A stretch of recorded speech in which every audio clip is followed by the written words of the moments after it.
Bat হাতে খেললেন ৯৫ রানের দুর্দান্ত এক ইনিংস। এরপর বল হাতে একাই ঘুরিয়ে দিলেন পুরো ব্যাটিং ইউনিট। হার্দিক পান্ডিয়ার মতো এমন এক নতুন পেস অলরাউন্ডার পেল টিম টাইগার্স।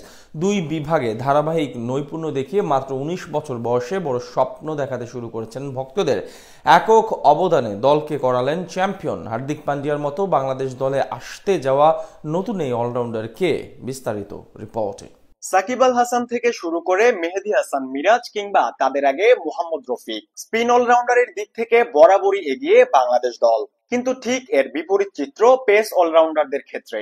নিজেদের প্রায় ৩০ বছরের ক্রিকেট ইতিহাসে এখন অব্দি বলার মতো কোনো পেস অলরাউন্ডারের সন্ধান পায়নি টিম টাইগার্স। তবে অবশেষে সেই আক্ষেপ অবসানের সম্ভাবনাময় নাম হয়ে আসছেন তরুণ রিজান হোসাইন। ব্যাট হাতে যেমন পারদর্শী তিনি, বল হাতে ঠিক সমানভাবে কার্যকরী প্রতিপক্ষের বিপক্ষে, যেমনটা প্রমাণ করেছেন সবশেষ দক্ষিণ আফ্রিকার বিপক্ষে ফাইনালে তথা পুরো ত্রিদেশীয় টুর্নামেন্টেই। বর্তমানে আধুনিক ক্রিকেটে সাফল্য পেতে সবগুলো দলের জন্যই প্রয়োজন একজন মানসম্মত পেস অলরাউন্ডার, যেমনটা দেখা যায় বিশ্বের সেরা সেরা দলগুলোতে। সেখানে অন্যতম বড় নাম হার্দিক পান্ডিয়া। দ্রুত গতিতে রান তোলার পাশাপাশি বল হাতেও নতুন এবং পুরাতন উভয় বলে সমানভাবে অগ্নি ছড়াতে পারেন তিনি। ঠিক সেই পথেই হাঁটছেন বাংলাদেশের তরুণ রিজান হোসাইন। হার্দিকের মতোই মিডল অর্ডার বা ফিনিশার হিসেবে ব্যাট করতে পারেন তিনি। একইভাবে বোলিং এও দুর্দান্ত ডান হাতি মিডিয়াম পেসার। সবশেষ কয়েক বছর ধরে বাংলাদেশ যুব দলের সাফল্য চোখে পড়ার মতো, যেখানে বেশ কয়েকজন তরুণ আলাদাভাবে পারফরমেন্স করে নজর কেড়েছেন সকলের। তাদের মধ্যে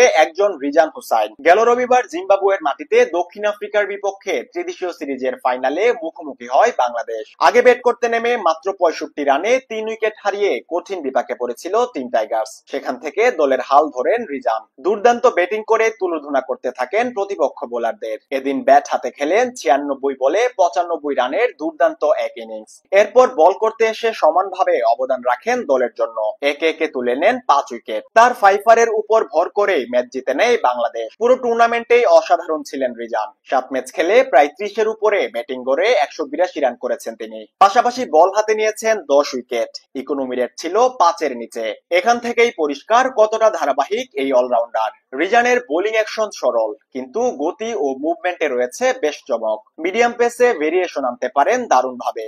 এছাড়া ব্যাট হাতে ম্যাচের পরিস্থিতি বুঝে প্রয়োজনে ধৈর্য ধরা, আবার কখনো আক্রমণাত্মক হওয়ার মানসিকতা আলাদাভাবে নজর কেড়েছে সকলের। বাংলাদেশ ক্রিকেটের সামনে এখন সুযোগ আছে তাকে ধাপে ধাপে বড় মঞ্চে তোলার। আগামী কয়েক বছরের মধ্যে হয়তো রিজানকে জাতীয় দলের জার্সিতে দেখা যাবে, যেখানে তিনি ব্যাটে বলে জ্বলে উঠবেন আর টাইগারদের অলরাউন্ডার সংকটের সমাধান করবেন। ক্রিকেট প্রেমীদের আশা, এই তরুণের হাত ধরেই বাংলাদেশ পাবে এমন এক অলরাউন্ডার যিনি একাই বদলে দিতে পারবেন ম্যাচের রং।